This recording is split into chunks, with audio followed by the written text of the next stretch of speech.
오늘 마태복음 9장에 20절에서부터 22절에 있는 그 기사의 내용을 가지고 할 텐데, 병행 구절인 누가복음에 훨씬 더 내용이 많이 있습니다. 그래서 오늘 누가복음 8장 42절부터 48절까지 말씀을 가지고 나누겠습니다. 우리 살아계신 하나님의 말씀을 받들어 봉독하는 시간입니다. 몸이 불편치 않으신 분들은 자리에서 일어서 주시기 바랍니다.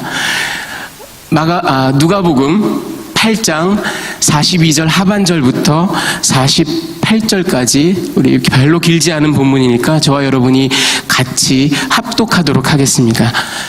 예수께서 시작. 예수께서 가실 때 무리가 밀려들더라. 이에 12해를 혈루증으로 앓는 중에 아무에게도 고침을 받지 못하던 여자가 예수의 뒤로 와서 그의 옷가에 손을 대니 혈루증이 즉시 그쳤더라. 예수께서 이르시되 내게 손을 댄 자가 누구냐 하시니 다 아니라 할 때 베드로가 이르되 주여 무리가 밀려들어 미나이다. 예수께서 이르시되 내게 손을 댄 자가 있도다. 이는 내게서 능력이 나간 줄을 알미로다 하신대. 여자가 스스로 숨기지 못할 줄 알고 떨며 나와 엎드려 그 손댄 이유와 곧 나은 것을 모든 사람 앞에서 말하니 48절이 빠졌네요. 48절 제가 읽어드리도록 하겠습니다. 예수께서 이르시되 따라 내 믿음이 너를 구원하였으니 평안히 가라 하시더라. 아멘. 네, 자리에 앉아주시기 바랍니다. 자, 오늘 예수님의 만져주심 두 번째 이야기입니다. 오늘 터무니없는 거래. 오늘 사실은 예수님이 만져주신 게 아니라 예수님이 만지심을 당하셨죠. 네. 자, 여러분 어렸을 때 이런 놀이 하고 노셨나요? 그 왼손을 이렇게 딱 흙에다 놓고 오른손으로 막 이렇게 두드려가면서 두꺼봐 헌집 줄게 새집다. 요즘 애들은 뭐 맨날 게임 앉아가지고 게임하고 하루 종일 게임하고 뭐 오버워치 뭐 귀에 꽂고 막 친구들이랑 대화하면서 하지만 저 어렸을 때만 해도 밖으로 나가가지고 뭐 다방구, 뭐 오징어 가위생, 뭐 야구, 축구, 뭐 망까기, 자치기 뭐 이런 거 하고 놀았어요. 막 뛰어놀고 밤늦게까지 놀다가 형석아 밥 먹어 집에 들어가고 그렇게 놀았습니다. 흙도 많이 만지고 놀았죠. 두꺼봐 헌집 줄게 새집다. 네, 여러분 지금 생각해 보면 아무리 어린 것들이라지만 말도 안 되는 얘기 아닙니까? 헌집을 줄 텐데 새 집을 달라. 이게 무슨 말도 안 되는 요청이잖아요. 그렇죠? 예. 여러분 저한테 그 2007년 도요타 캠리가 있습니다. 지난 주간에 사고가 뒤에서 들이받쳐가지고 범퍼도 너덜너덜하고 이게 동부에서 온 차예요. 그래가지고 막 여기저기 덴트도 많고 막 녹도 슬고 어글리합니다. 하지만 저희에게는 굉장히 소중한 차입니다. 저희가 차가 한 대가 고장이 나서 막 전전긍긍 하고 있을 때 그때 아무에게도 얘기도 못하고 막 기도하고 있을 때 오늘 갑자기 산호세에 있는 저희 친한 형제 자매가 저녁 같이 먹자고 부르더니만 저녁 먹고 난 다음에 목사님 사역하시는데 뭘 도움을 드릴까 생각하다 저희 차를 드리겠습니다. 그래가지고 얘기한 것도 아닌데 하나님의 그런 공급하심을 체험했던 아주 소중한 차입니다. 근데 뭐 문제가 많아요. 문제가 많은데 근데 여러분 생각해 보세요. 이제 아내랑 같이 그 차를 타고 이렇게 가다 보면 남자분들 운전하시다 보면 그런 일들 많이 겪죠. 운전을 하다 보면 저희 아내는 또 이제 겁이 많아서 옛날에 사고도 여러 번 당하고 그래가지고 차를 타면 굉장히 긴장을 많이 합니다. 당신 왜 자꾸 딴 데를 봐? 뭐 앞에 봐야지. 뭐 왜 운전하면서 왜 커피는 왜 마셔? 뭐 잔소리가 많아요. 근데 여러분 자고로 아내의 잔소리는 잘 들어야 됩니다. 아내의 잔소리를 잘 듣지 않으면 안 돼요. 예, 잘 들어야 돼요. 근데 이제 능숙한 운전자라면 뭐 음악을 바꾼다든지 그럴 때 그래도 앞차와의 간격을 보고 하잖아요. 그렇죠? 저도 그날 이렇게 앞차의 간격이 좀 괜찮아요. 그래가지고 이렇게 딱 했는데 그때 마치 0. 몇 초 이렇게 눈을 돌린 사이에 앞차가 탁 급정거를 한 거예요. 그래서 저 아내가 갑자기 해서 화들짝 놀랐죠. 근데 아내가 여러분 생각해보세요. 그런 경우에 여보 위험해 뭐 이렇게 얘기를 한다든지 여보 스탑 정지 뭐 조심해 이럴 수도 있잖아요. 근데 저희 아내 그 외마디가 걸작이었습니다. 여보 앞차 테슬라야. 저거 갖다 박았다 가는 우리 차로는 택도 없어. 여러분 생각해 보세요. 아무리 저에게 소중한 차지만, 간증이 있는 하나님의 그 공급하심이 있는 귀한 차지만, 예를 들어서 어떤 사람이 도요타 캠리 어글리한 차를 갖고 와라, 아무 말 안 하고 내가 테슬라를 주겠다 이러면 줄을 나래 빌어 서겠죠. 여러분, 이거 말도 안 되는 거래예요. 말도 안 되는 거래, 터무니없는 거래.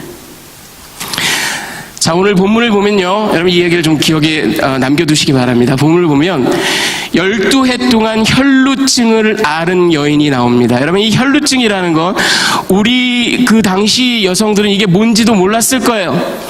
하지만 오늘날 부인과 계통의 그 의사들은 이거를 메노레이지아라고 얘기를 합니다. 이 메노레이지아라는 병은 뭐냐 하면, 오늘 여러분 사전에 제가 말씀을 좀 드릴 텐데, 오늘 이 말씀을 나누면서 여성의 그 생리에 대해서, 임신, 출산 이런 거에 대해서 제가 좀 깊이 있는 이야기를 나눌 수밖에 없습니다. 그런데 여성을 오펜드 하려는 것도 전혀 아니고요. 그리고 그런 것들을 경솔히 여기거나 경박하게 여기는 것도 전혀 아닙니다. 다만 우리가 이 말씀에 숨겨있는 하나님의 놀라운 뜻과 은혜를 캐어내다 보니까 우리는 이 하나님의 은혜 앞에서 못할 얘기가 없어요. 네, 못할 얘기가 없습니다. 여러분, 오펜드를 받지 않으시기를, 이건 오히려 하나님의 은혜를 나누기 위한 하나의 방편일 뿐입니다. 먼저 양해를 구합니다. 이 메노레이지아라는 것은 여성의 그 생리 주기가 과도하게 긴 겁니다. 내지는 과도하게 출혈이 많은 겁니다. 이 여인은 12년 동안이나 이 병을 앓았어요. 근데 여러분, 레위기 15장에 보면요, 아주 기가 막힐 얘기가 나옵니다. 아니, 이런 게 왜 성경에 나와 있지? 많은 사람들이 실제로 실족합니다. 왜냐하면 레위기 15장 19절부터 30절에 보면 여성의 생리 주기에 관한 율법 규례가, 모세 율법 규례가 나오는데요, 이게 읽어보면 기가 막, 아니 이게, 여인이 생리 주기를 겪는 그 기간 동안 그 여성을 제례적으로 ceremonially, ritualistically 부정하다, 정결치 못하다, 그렇게 규정합니다. 아니 근데 이것만으로도 현대 우리 교육을 받은 우리로서는, 아니 이게 왜 이런 율법이 있을까 싶은데, 이 정도가 아니에요. 여인이 그 정상적인 생리 주기가 끝나고 난 다음에 그로부터 7일간도 여전히 부정합니다. 그리고 나서 제8일째가 되어서 산비둘기나 집비둘기 2마리를 가지고 가서 제사장에게 가져가서 속죄제와 번제로 드려야만 됩니다. 회막에서. 그리고 나서야 제례적으로 다시 정한 상태로 돌아와서 정상적인 생활을 할 수 있습니다. 근데 여러분, 이것까지 들어도 아니 이럴 수가 싶은데, 그 정도가 아니에요. 그 제례적으로 불결기를 갖는 동안 여성은 격리되어 있어야만 합니다. 그리고 누구도 터치하거나 만질 수 없어요. 심지어는 그 여인이 만지는 물건까지도 부정해집니다. 예를 들어서 어떤 의자에 앉았다가 일어섰는데 남편이 아니면 다른 식구가 모르고 그 의자에 앉으면 그 남편도 그날 밤까지 부정해요. 옷을 다 빨고 정결례를 치러야 돼요. 이게 보통 제약이 아니에요. 아니 근데 예수님 당시에 이 모세율법이 얼마나 철저하게 지켜졌을까, 이거를 의심하는 자들도 있는데, 예수님과 거의 동시대 사람인 역사가 요세푸스의 기록에 의하면 주기를 갖고 있는 여성은 회당에 들어올 수도 없고 성전에 나올 수도 없다라고 얘기하고 있으니까 예수님 당시에도 비교적 철저히 지켜졌던 듯합니다. 레위기에 그런 말씀이 나와 있어요. 자, 이 여인이 이 혈루증을 앓고 있었습니다. 자, 그런데 이 여성 주기와 관련한 모세의 법이 도대체 왜 제정됐을까? 아니, 왜 이런 정말 이해할 수 없는 굉장히 offensive한 이런 율법이 그 모세의 율법으로, 하나님의 법으로 있을까? 참 많은 사람들이 궁금하게 여길 뿐만 아니라 심지어는 이것 때문에 실족하기도 하고, 그리고 하나님을 믿지 않는 자들이 거봐라, 니네는 이상한 책 가지고 이상한 물법, 이렇게 욕하기도 하고 그래요. 오늘 제가 나누기를 원하는 이 여인의 어떤 믿음, 그리고 예수님의 그 고치심, 하나님의 은혜, 그 핵심적인 내용과는 사실은 약간은 동떨어져 있지만 너무나 이 이야기들이 많이 또 의문이 되고 질문이 제기되고 하기 때문에 오늘은 살짝 좀 다루고 넘어가려고 합니다. 이 여성 주기와 관련된 모세법이 왜 제정됐을까? 여러 가지 견해들이 있어요. 여러 가지 견해들이 있는데 이제 가장 보수적이고 가장 좀 오래된 견해가 이겁니다. 하와의 원죄 때문에, 하와가 제일 먼저 그 선악과를 따먹고 남편에게 줬기 때문에 하와 때문에 원죄가 생겼으니까 여자에게 이런 제약이 있는 거다. 여러분, 이게 가장 오래된 유대교 랍비들도 많은 그 지나간 2000년 교회사 동안 많은 주도적인 그런 어떤 사상이 바로 이런. 그러나 여러분, 저는 개인적으로 생각하기에 이것은 근거가 없는, 옳지 않은 견해입니다. 하재원 시간에 들어오시면 다 배웁니다. 원죄는 사실은 책임 소재를 따지자면 아담에게 있어요. 순서가 하와가 먼저였을 뿐이. 그래서 사도 바울도 그런 얘기를 하긴 하지만 그건 순서예요. 책임 소재를 따지면 아담에게 있어요. 그래서 하와의 원죄 때문에 이런 제약이 여성들에게 생겼다? 그것은 전혀 근거가 없는 이야기로 보입니다.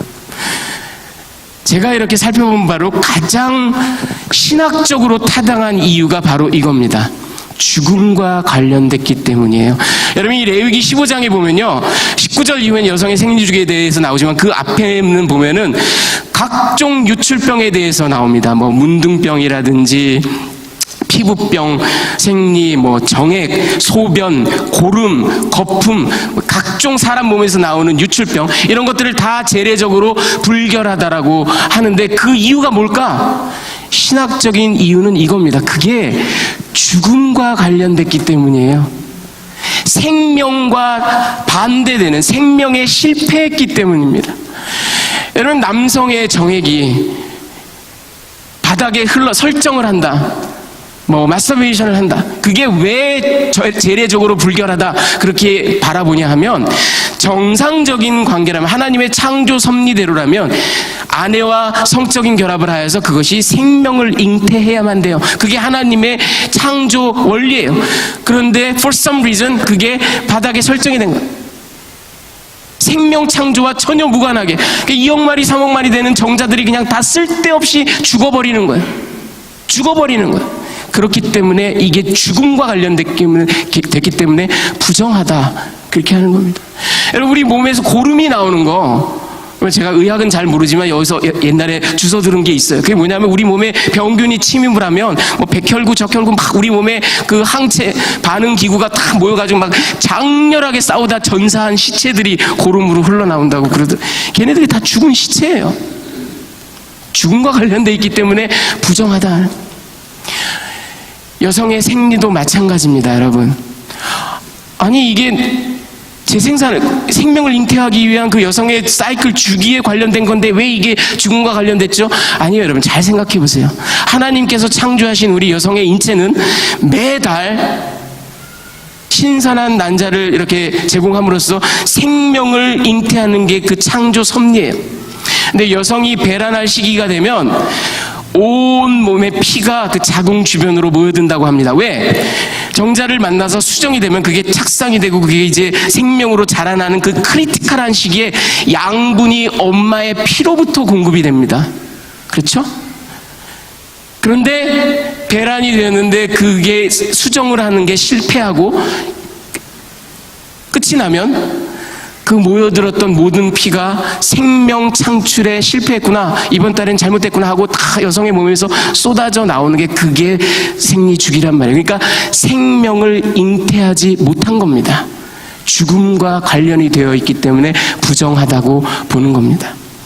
이게 신학적으로는 가장 타당하고 적합한 설명이죠. 근데 여러분, 뿐만 아니라 이 내용들을 보면 또 어떤 내용이 있냐면요, 남성 우월주의 때문에 이런 얘기가 생겼다, 또는 여성에 대한 보호다. 이 3번, 4번은요, 여러분 이제 처음 들어보시는 얘기일 거예요. 3번은 좀 짐작이 되는 얘기지만, 이거는 그 워렌스버그에 있는 그 센트럴 미주리 스테이트 유니버시티의 종교 연구소장 센터의 소장으로 있는 마를라 셀비치라는 그 여류 신학자가 쓴 논문을 제가 읽어봤는데, 이 3번, 4번 얘기를 해요. 뭐냐 하면, 완전히 극단에 반대되는 얘기인데 한번 들어보세요. 뭐냐면 이 여류 신학자가 바로 이 본문, 혈루증 앓는 이 여인에 대한 본문과 레위기 15장을 비교하면서 연구를 했는데 뭐냐면 하나는 어떤 이론이 있냐면 이게 바로 남성 우월주의, 메일 쇼비니즘의 발로다.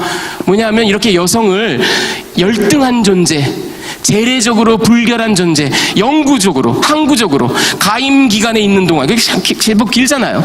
그 기간에는 정결치 못하다 이렇게 낙인 찍음으로써 여성들이 제사장이라든지 성물을 만진다든지 기구를 만진다든지 뭐 아니면은 그 부족의 중요한 일을 결정하는 그런 어떤 그 정치하는 데 나간다든지 하는 것들을 원천적으로 봉쇄하기 위한 메일 쇼비니즘 때문에 이렇게 이런 것이 생긴 것이다. 뭐 이런 주장도 있어요. 근데 그거와 또 완전히 반대되는 극단으로 아니다. 이 여성 주기에 관한 이 모세법은 사실은 여성을 굉장히 보호하고 특별하게 여기는 보호장치다. 이런 주장도 있습니다. 여러분 이게 이해가 가십니까? 여성 보호장치라는 게. 얼핏 생각하면 여성에게 굉장히 오펜시브한 것 같은데 아니래요. 여성을 보호하기 위한 거래요. 왜 그러냐면 잘 생각해 보십시오. 이 남성과 여성이 생리 현상이 다르고 호르몬이 다르고 기능하는 방법 이게 달라요. 남자들은요, 여러분 아무리 바쁘고 아무리 힘들고 아무리 직장이 스트레스 받고 그래도 성적인 욕구가 끊이질 않아요. 그렇죠? 오히려 바쁠수록 더 성적인 욕구가 많은 남자들도 많습니다. 그렇지만 여성들은 그렇지가 않아요. 여성들은 굉장히 델리키트하고 아주 무드도 필요. 그렇죠? 여성들은 생각해보세요. 요만한 아이들 막 따라다니고 막 따라다니면서 밥 먹이고 집안 식구들 밥해 먹이고, 더군다나 고대 여성들은 그것만으로 끝나는 거 아니잖아요. 나가서 밭일도 하고 그렇게 파김치가 돼서 집에 돌아오면 자기 남편이 장동건 같은 꽃미남이라도 아무 생각이 없어요. 그렇죠? 예. 이 여성의 주기에 관한 이 법을 지키면, 쉽게 말하면 여성이 남편이 원하는 그 성관계에 대해서 거부할 수 있는 윈도우가 많이 있다는 겁니다. 예.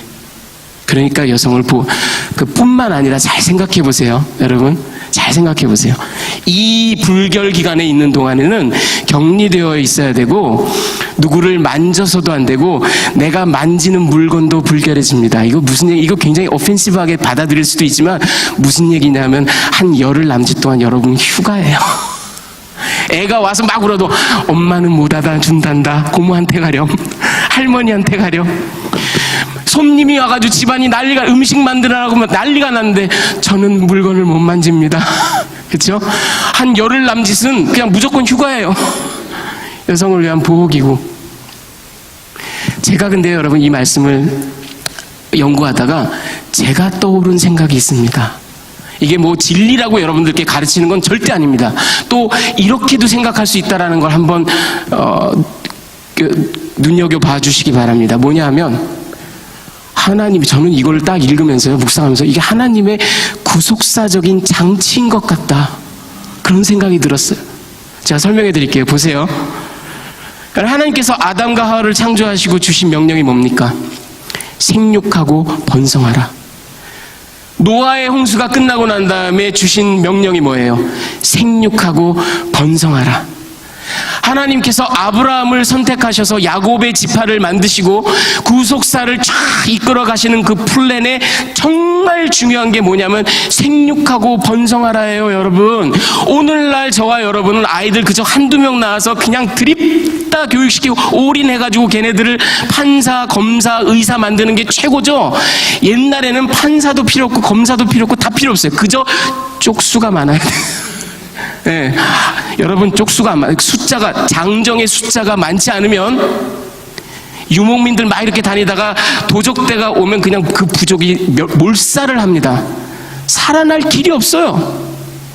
생육하고 번성하는 것은 하나님의 구속사적인 플랜일 뿐만 아니라 우리의 생존과 관련되어 있는 거예요.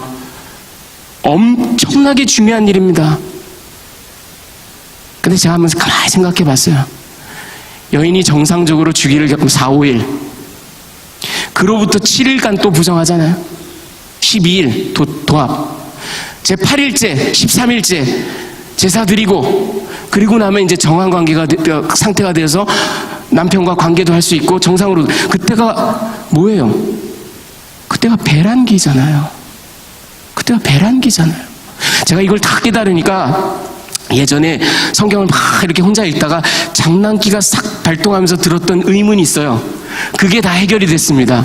뭐냐면 구약 성경을 이렇게 막 읽다 보면 이 여인네들이요, 사라라든지 라헬이라든지 한나처럼 특별히 불임의 이슈가 있는 여성들을 제외하고는 어떻게 모든 구약에 나온 여성들은 남편하고 하룻밤 잡다 하면 그냥 애가 축쑥 들어서.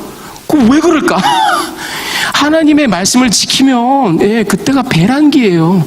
생육하고 번성하라는 하나님의 구속사적인 장치가 실행될 수밖에 없어요. 그래도 생각해보세요. 한 보름 참았다가 만났을 때 얼마나 뜨거운 밤을 보내겠어요. 그렇죠? 이거는 농담이 아니고 진짜 과학적인 그 연구 결과입니다. 여성이 오르가즘을 많이 느낄수록 임신 확률이 훨씬 더 높아져요. 그렇죠? 자, 요는 여러분, 제가 이런 것들을 쭉 설명했는데 여러분들이 처음 듣는 이야기들, 저 구속사적인 장치, 여성에 대한 보호, 죽음과 관련됐다, 신학적인 이런 얘기들 아마 처음 들어보셨을 거예요. 그냥 그전에는 아니 왜 이런 오펜시브한 법이 있지? 여러분, 우리가 가지고 있는 근대적인 마인드로, 더군다나 페미니스트 아이디올로지 뭐 이런 걸 가지고 성경의 내용을 막 재단하려고 들지 말라라는 얘기입니다. 우리가 알 수 없는 그런 특별한 의도가 그 안에 있다라는 거예요. 우리는 2000년, 3000년의 시간이 떨어져 있고 문화적으로 너무나 다르기 때문에 도저히 이해할 수 없지만, 생각해 보세요. 여러분, 눈만 뜨면 도적이 침입하고 막 사람들이 죽이러 들어오고 하는 시대에 우리가 안 살아봤잖아요. 그렇죠? 어쩌면 이런 법, 우리는 이해하지 못하지만 하나님께서 제정하신 법에는 나름대로 그때 당시에 그 구속사적인 단계에서 필요하고 적법했기 때문에 있었던 겁니다. 자, 어쨌든 본문으로 돌아가서요. 이 여인은 12년 동안, 근데 이 여인이 겪게 되는 육체적, 정신적, 문화적, 사회적, 종교적 고통은 여러분 말로 표현할 수, 12년 동안 여러분 육체적으로 메노레이지아 뿐만이 아니라, 생각해보세요. 이 메노레이지아라는 게 정상적인 여성보다 훨씬 길게, 보통 7일 이상으로 얘기한대요. 의사들이 7일 이상 주기를 갖는 겁니다. 그게 얼마나 힘들겠습니까? 더군다나 그로부터 7일간 또 부정해요. 그리고 또 이 메노레이지아를 갖고 있는 여성들의 특징이 뭐냐 하면, 끝났다 싶었는데 또 시작해요. 그럼 이 주기가 계속해서 반복되면 이 여성은 어쩌면 한 달 중에 절반 이상을, 어쩌면 막 3분의 2 되는 기간을 재래적으로 불결하다 하는 기간으로 지냈을 수도 있어요. 그럼 무슨 얘기냐면 아이를 안을 수도 없어요. 남편과의 스킨십도 안 됩니다. 회당에 나갈 수도 없어요. 제사 지낼 수도 없습니다. 이 여인이 겪어야 될 육체적, 정신적, 종교적, 문화적 고통은 상상을 초월해요. 이런 여성은 아마도 결혼도 못할 겁니다. 어쩌면 결혼을 했다 하더라도 여러분, 메노레이지아가 심하면요, 배란 자체가 안 된다고 합니다. 생산을 못하니까 이혼을 당했겠죠. 이혼을 당하면 어떻게 살아갈, 여러분, 호구지책이 없어요. 남의 집에 하녀로도 일을 못해. 자기가 만질 설거지하는 그릇도 다 불결해지는데 방법이 없어요. 방법이. 오늘 우리가 보는 이 본문의 여인은 어쩌면 그래도 정말 럭키하게도 아버지로부터 유산이 좀 있었던 듯합니다. 예. 왜냐하면 그 마가복음 병행 구절에 보면 5장 26절에 보면요, 많은 의사로부터 고통을 당했다라는 얘기도 나와요. 그러니까 의사한테 12년 동안 돈도 많이 갖다 들이부은 거예요. 하워드 키라는 성경학자가 얘기하기를 이때 당시 고대 시대에는 2가지 종류의 의사밖에 없었다 그래요. 고려대학교 의사를 말하는 게 아닙니다, 여러분. 고대 의사 2가지밖에 없었대요. 하나는 뭐냐 하면 너무나 비싸서 왕이나 귀족 아니면 감히 서비스를 받을 수 없는 의사. 또 하나는 돌팔이, 약장수, 사기꾼. Either way, 이 여인은 사기꾼들한테 뜯기고 아니면 엄청나게 비싼 의사들한테 돈 다 갖다 바쳤지만 아무런 효험은 보지 못하고 12년 동안 고통을 받은 이 여인이 이제 예수님 뒤에 와서 옷자락을, 이게 옷자락이라 우리 여러분 입에 옷끝 이렇게 생각하시는데 그게 아니라 그 유대 남자들은 저렇게 숄 비슷하게 겉에 두르는 저 천이 있어요. 겉옷이 있어요. 저 내 귀퉁에 저런 양털로 돼서 이렇게 꼬아 만든 실 같은 게 있습니다. 저걸 테슬이라는 게 있는데 저게 민수기 15장 18절에 보면 나와 있고요. 신명기 22장 12절에 보면 나와 있는데 모든 유대 남성들이 그들이 율법을 받은 존재다. 그리고 그 율법을 준수하는 자다. 그리고 하나님의 구원을 받은 자들이라는 것을 리마인드 하기 위해서 저거를 달고 다닙니다. 이 여인이 아마도 저걸 만진 것 같아요. 그 끝자락을. 그런데 이 여인이 느껴요. 자기의 그 혈루가 그 순간 딱 치료가 된 걸 느낍니다. 그리고는 몰래 조용히 돌아가려고 합니다. 근데 예수님께서 갑자기 딱 서시더니만 누가 나를 만졌느냐?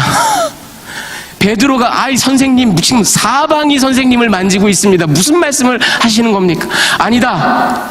나에게서 능력이 빠져나갔다. 누구냐? 이 여인의 최대의 나이트메어가 시작되는 겁니다. 자기는 조용히 왔다가 조용히 가려고 하는데 예수님께서 갑자기 이제는 어쩔 수가 없어요. 사실대로 얘기할 수밖에 없습니다. 그래서 자초지종을 다 얘기합니다. 그리고는 처분만 바라고 부들부들 떨고 있습니다.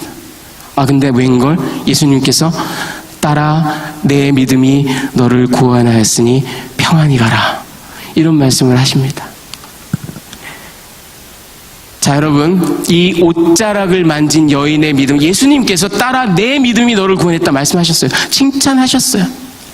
제가 이 말씀을 묵상하고 공부하다 보니까 많은 성경 주석가들이, 신학자들이 입에 침이 마르도록 이 여인을 칭찬합니다. 예를 들어서 조엘 그린이라는 제가 아주 좋아하는 신학자인데 이 사람이 뭐라고 얘기하냐면 이 여인의 믿음을 두고 예수님이 찾고 찾으시던 믿음이다 이렇게 얘기를 합니다. 또 거드 띠슨 같은 신학학자는 이 여인의 결단과 용기, 문화적으로, 재래적으로, 종교적으로 적법한 행동의 범위를 넘어서는, 쉽게 바꿔 말하면 위반해 가면서까지 그 신적인 능력과 권위에 다가가려고 발버둥 쳤던 이 여인의 결단, 용기, 믿음, 대단한 믿음이다. 제임스 에드워즈 같은 신학학자는 이 여인의 믿음이야말로 믿음이 무엇인지를 디파인하는, 정의하는 그런 믿음이고 믿음의 표본이다 이렇게 칭찬합니다. 그래서 여러분, 제가 이 말씀을 묵상하면서 계속 공부하면서 주님께 기도하면서 제 마음에 드는 생각이 어떤 거였냐면요, 과연 그랬을까? 과연 그랬을까? 어딘가 석연치 않다. 아닌 것 같다. 제가 묵상하는 가운데 제 머리에 떠오른 3개의 영어 단어가 있었습니다. 다 S로 시작하는. 그게 뭐냐면 selfish, 이기적인. 둘째, superstitious, 미신적인. 세 번째, surreptitious, 은밀한. 이 3 단어가 떠올랐어요. 여러분, 이 여성은 제가 아까도 말씀드렸지만 누구도 만져서는 안 돼요. 군중에게 있는데 나가서도 안 됩니다. 예수님을 만지면, 옷자락을 만지면요, 예수님도 그날 저녁까지 부정해집니다. 군중 가운데서 막 이리 밀치고 저리 밀치고 어깨가 닿고 하면 그 사람들도 다 부정해줘요. 그렇거나 말거나 나는 병 고쳐야 되겠다. 백부장처럼 하인을 위해서 나온 것도 아니고요, 야이로처럼 자기 딸을 위해서 나온 것도 아니고요, 중풍병자 환자를 그 치유한 친구들처럼 침상에 들고 온 친구들도 아니고요. 이 여인은 내 병 고치기 위해서 남들이 부정해지건 말건, 예수님이 부정해지건 말건 간에 나는 고쳐야 되겠다. 그리고 나온 거예요. 어떻게 생각하면 여러분, 이게 대단한 믿음 같고 저돌적인 믿음인 것 같지만 아니에요. 굉장히 자기 생각밖에는 조용히 왔다가, 우리가 전에 봤던 그 문둥병자, 그 래퍼 같은 경우에는 예수님이 타운과 타운을 이동할 때, 군중이 없을 때 예수님 앞에 나타나서, 그것도 아주 가까이 가지 못하고 무릎 꿇고 앉아가지고 원하시면 저를 깨끗게 하실 수 있습니다 이랬어요. 이 여인도 어떻게 보면 예수님이 타운과 타운을 이동하실 때, 사람들이 없을 때 나타나서 얘기했어야 돼요. 근데 그냥 남들이 어떻게 되건 말, selfish. superstitious. 여러분, 이 예수님의 옷자락만 만지면 내가 고침받겠다, 이게 대단한 믿음 같아 보이죠? 사실은 그렇지가 않아요, 여러분. 무슨 예수님의 옷이 슈퍼차지드 된 배터리도 아니고 여기서 무슨 뭐 매지컬한 파워가 나오는 것도 아니고요. 물론 여러분, 성경에 보면 누가복음 6장 19절에 보면 예수님을 만지려고 사람들이 병고침을 받으려고 그래서 나은 경우도 있고요. 사도행전 5장 15절에도 보면 베드로가, 사도행전 19장 12절에도 보면 사도 바울이 비슷한 기사들이 나와요. 사람들이 병 고치기 위해서.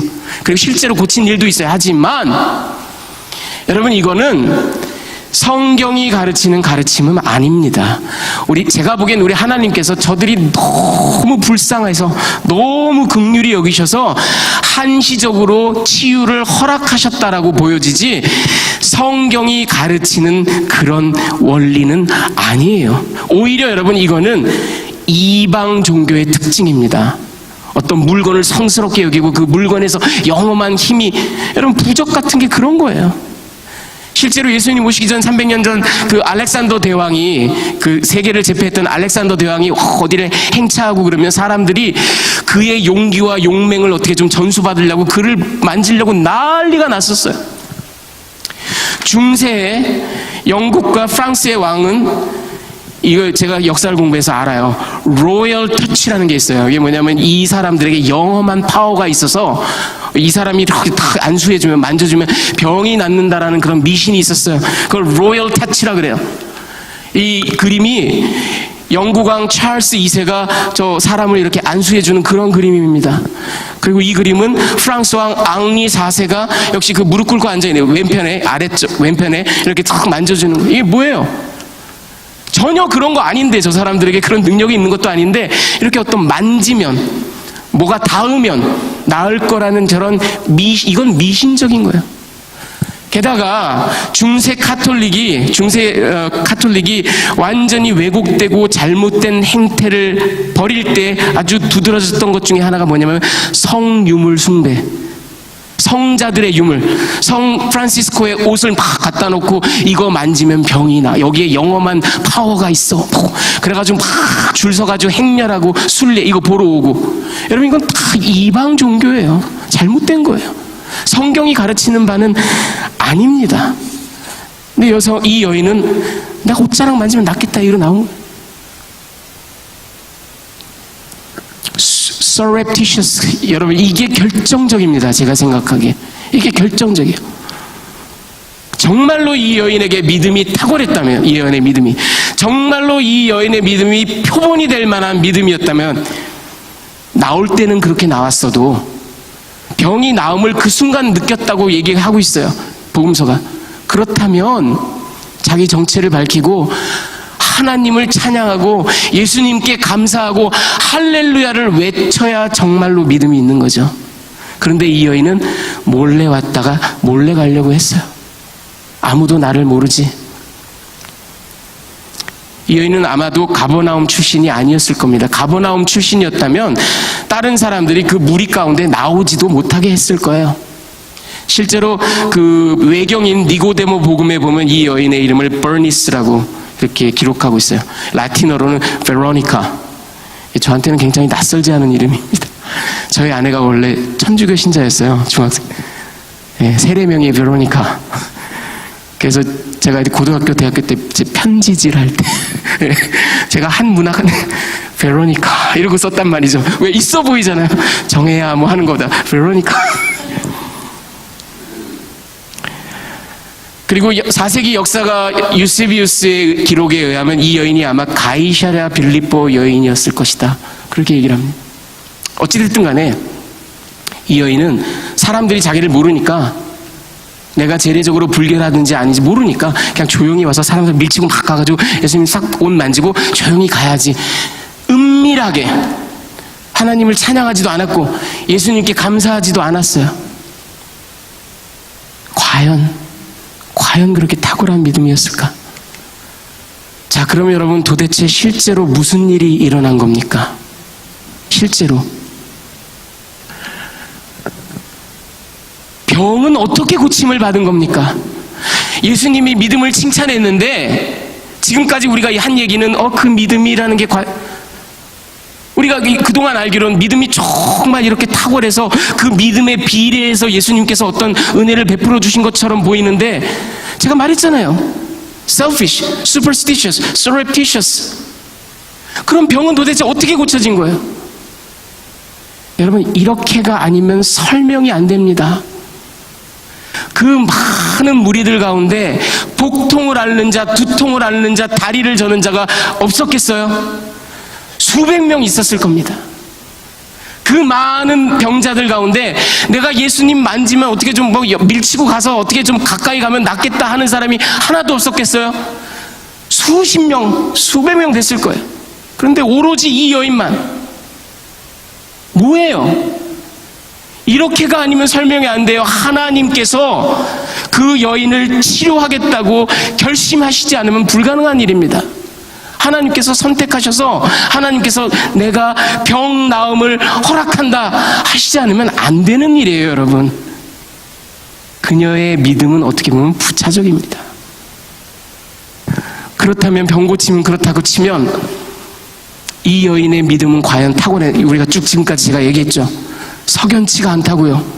몰래 돌아가려고 하고 석연치가 않다고요. 자, 그러면 결정적으로 도대체 어떻게 예수님은 왜 이 여인의 믿음을 따라 네 믿음이 너를 구원했다라고 칭찬하셨냐 이거예요. 이게 make sense가 안 된다라고요. 그렇죠? 제가 이걸 붙들고 고민을 하고 씨름을 하고 주님께 여쭤봤습니다. 그런 가운데 제가 깨달은 것이 바로 이 터무니없는 거래입니다, 여러분. 우리의 구원이요, 여러분. 우리의 구원이 여러 가지 용어로 표현이 되는데, 이거는 여러 번 제가 얘기했지만 너무나 중요하기 때문에 또 말씀드립니다. 구원을 설명하는 용어 중 가운데 하나가 사도 바울이 갈라디아서 3장 13절에 4장 5절에 에베소서 5장 16절에 골로새서 4장 5절에 쓴 말이 바로 엑사고라조예요. 이게 redemption이에요. 우리말로는 속량이에요. 바울 선생이 처음 쓴 말입니다. 이 엑사고라조가 우리의 속량, 우리의 구원을 얘기하는 거예요. 근데 저게 무슨 뜻이라고 제가 예전에 말씀드렸죠. 여러분, 이게 주전 5세기 극성기 페리클레스 시대의 민주주의 정치가 극성을 이루었던 아테네의 그림인데요. 저기 상단에 보면은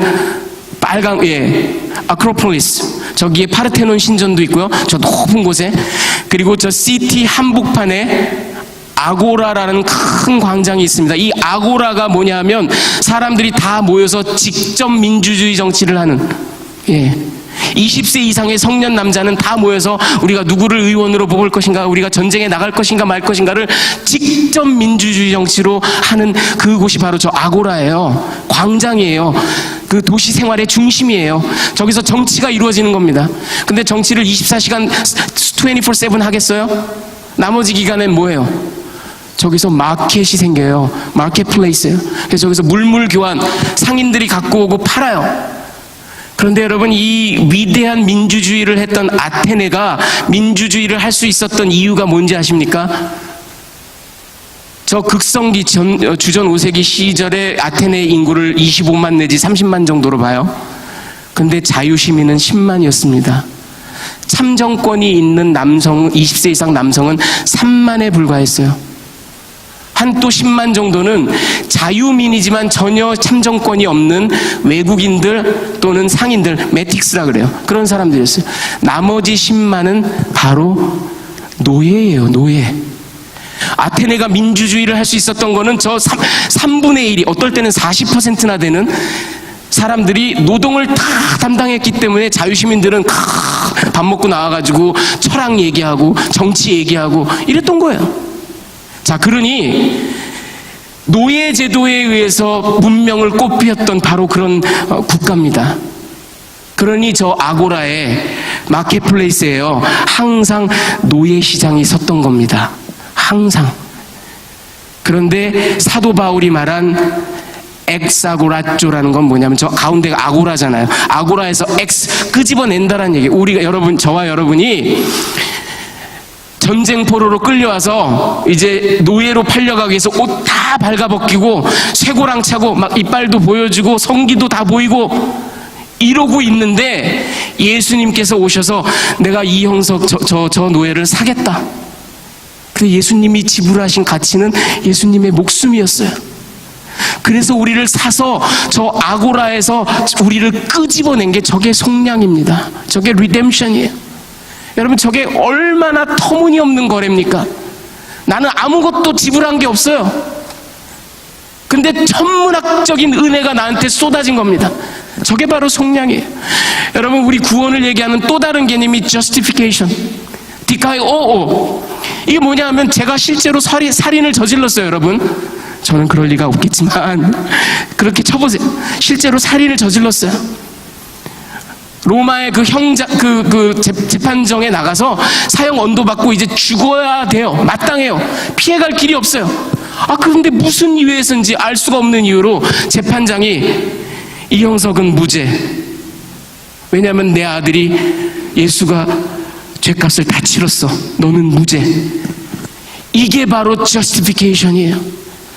터무니없는 거래입니다. 나는 죽어야 마땅한데 그냥 일방적으로 살리신 거예요. 여러분, 이 여인의 믿음을 예수님이 칭찬하신 거에 이와 비슷한 트랜잭션이, 거래가 있는 겁니다. 이 여인의 믿음은요, 아무리 봐도 초보적입니다. 아무리 봐도 미신적입니다. 믿음이 있었는지도 잘 모르겠어요. 설령 있었다 치더라도 대단히 졸렬한 믿음입니다. 병 낫고도 그냥 몰래 도망가려고 했던. 그런데 예수님께서 딸아, 내 믿음이 널 구원했다라고 극상품으로 여기십니다. 그리고는 인정하고 축복하고 세워주시고 보냅니다. 상식적으로 있을 수 없는 거래예요. 속량이나 칭의와 비슷한 일이 지금 이루어지고 있는 겁니다. 터무니없는 거래가 이루어지고 있는 겁니다. 여러분, 그런데 이것의 적용이 바로 저와 여러분의 모든 신앙생활, 우리가 이렇게 나와서 예배 드릴 수 있는 거, 우리가 기도할 수 있는 거, 제가 감히 여러분 앞에 하나님의 말씀을 대언할 수 있는 거, 우리는 도저히 그럴 수가 없는 존재들이에요. 그런데 저 터무니없는 거래가 있었기 때문에 하나님께서 우리를 의롭다 보시는 거고, 하나님께서 우리를 자유한 자로 보시는 거고, 하나님께서 우리의 허접스러운 믿음조차도 내가 네 믿음을 극상품으로 여긴다라고 말씀하시는 겁니다. 이게 바로 터무니없는 거래가 이루어지고 있는 거예요. 여인의 믿음에 있어서 예수님께서 칭찬하신 게 바로 이겁니다. 두 번째 우리가 눈여겨보고 적용해야 될 점은 이겁니다. 병 나음을 넘어서. 여러분, 이 여인은 몰래 가려고 했어요. 왜? 병 나았으니까 신난다. 이제 나는 자유자가 되었다. 근데 예수님께서 거기 딱 세우십니다. 여인이 바라는 건 과연 뭐였을까? 여러분, 우리의 관심은 뭘까? 우리는 병 낫기를 원해요. 우리는 교회가 커지기를 원해요. 우리는 많은 일들을 하기를 원해요. 우리는 퍼포먼스 앵자이어티가 있어요. 남들이 굉장하다고 평가해 주기를 기대해요. 하지만 예수님의 관심은 그게 아니에요. 예수님이 원하시는 건 그게 아니에요. 예수님은 이 여인과 관계를 설정하기를, 관계를 맺기를 원하십니다. 딸아, 수가테르. 저게 여러분 뚜가트로스, 이게 딸인데요, daughter 그런 말인데, 뚜가테르 하면 이게 혹격이에요. 딸아 하고 부르는 거예요. 복음서 어디에서도 예수님이 여인을 뚜가테르, 딸아 하고 부른 경우는 한 번도 없어요. 이게 유일해요. 예수님이 지금 얼마나 사랑스럽게 부르시는지 딸아, 어딜 가려고 하니? 네가 병 나은 거는 네가 받을 수 있는 블레싱 중에 아주 작은 건데 왜 병 나은 것에만, 큰일 한 거, 뭐 교회가 커지고 사업이 잘 되고 자식들이 잘 풀리고 왜 그런 거에만 관심을 가지려고 하니?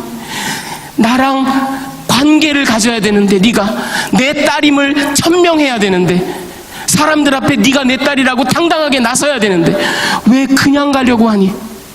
병 나음이 전부가 아니에요. 여러분, 우리가 바라고 원하는 게 전부가 아니에요.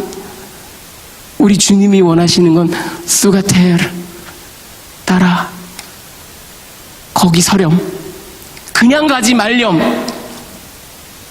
여러분, 이 여인의 믿음, 물론 나름대로 저돌적이고 그런 부분이 있었어요. 하지만 그 믿음이 가지고 있었던 초보적인, 미신적인, 그럼에도 불구하고 다 불러 세우시면서 내가 너의 믿음을 칭찬한다. 내가 너를 받는다. 내가 너를 나의 사랑하는 딸로 여긴다. 인정한다. 하시는 예수님의 이 사랑, 예수님의 이 은총, 이게 핵심이에요. 여인의 믿음만 막 칭찬할 일이 아니에요. 하나님의 은혜입니다. 예수님의 바로 이 컴패션입니다. 우리를 구원하신 그 하나님의 구원의 방법, 우리를 지금도 바라보시고 기뻐하시며 인정하시는 그 하나님의 은혜가 이 말씀 안에 있음을 여러분 보시기 바랍니다. 같이 기도하시겠습니다. 사랑하는 주님, 아무것도 아닌 우리를, 정말 의로운 것이라고는 하나도 없는 우리를, 믿음조차도 너무나 초보적이고 미신적이고 졸렬한 우리를 그 이해할 수 없는 사랑과 뜻으로 선택하시고 치유하시고 회복시키시고 구속하시고 뿐만 아니라 아들로 딸로 세우시며 아름다운 관계를 맺기를 원하시는 그 하나님의 놀라운 사랑을 다시 한번 우리가 바라봅니다. 우리 예당 공동체가 이렇게 주님 안에 다 붙어있는 그 주님의 은혜와 사랑을 날마다 찬양하며 칭송하는 그런 아름다운 공동체로 세워지기를 간절히 소원합니다. 주께 감사를 드리며 귀하신 우리 주 예수 그리스도의 이름으로 기도합니다. 아멘.